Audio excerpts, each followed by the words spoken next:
In ancient Egypt, a quiet act of courage helped protect an entire generation. Few people remember her name, but heaven recorded it. Her name was Puah. Israel in Egypt. The Israelites were living in Egypt and growing in number.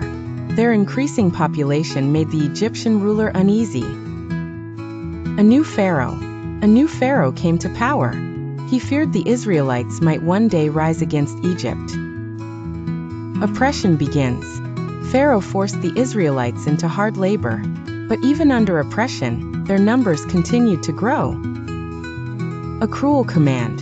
Pharaoh gave a terrible order to two Hebrew midwives. Their names were Shiphrah and Puah. The order.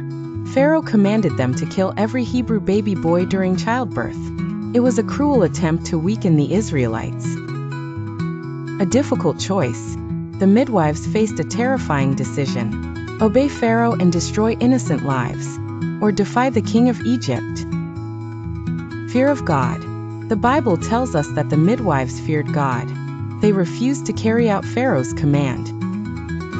Protecting the children. Instead of harming the babies, the midwives allowed the children to live. Their quiet courage protected many families. Pharaoh's question. When Pharaoh noticed the Hebrew boys were still being born, he questioned the midwives. Their answer. The midwives explained that Hebrew women were strong and gave birth before the midwives arrived. God's favor. Because the midwives honored God, the Lord blessed them. Their courage did not go unnoticed.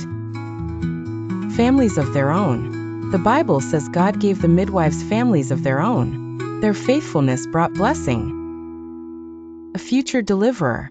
Because the Hebrew children were allowed to live, one of those babies would grow up to change history.